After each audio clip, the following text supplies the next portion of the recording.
I am happy to join with you today in what will go down in history as the greatest demonstration for freedom in the history of our nation.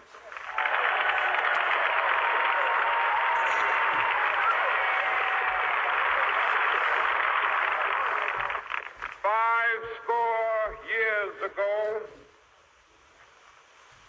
a great American in whose symbolic shadow we stand today signed the Emancipation Proclamation. This momentous decree came as a great beacon light of hope to millions of Negro slaves who had been seared in the flames of withering injustice. It came as a joyous daybreak to end the long night of their captivity. But 100 years later, the Negro still is not free. 100 years later,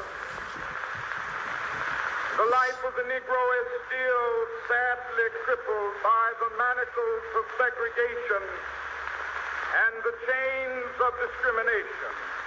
100 years later, the Negro lives on a lonely island of poverty in the midst of a vast ocean of material prosperity. 100 years later,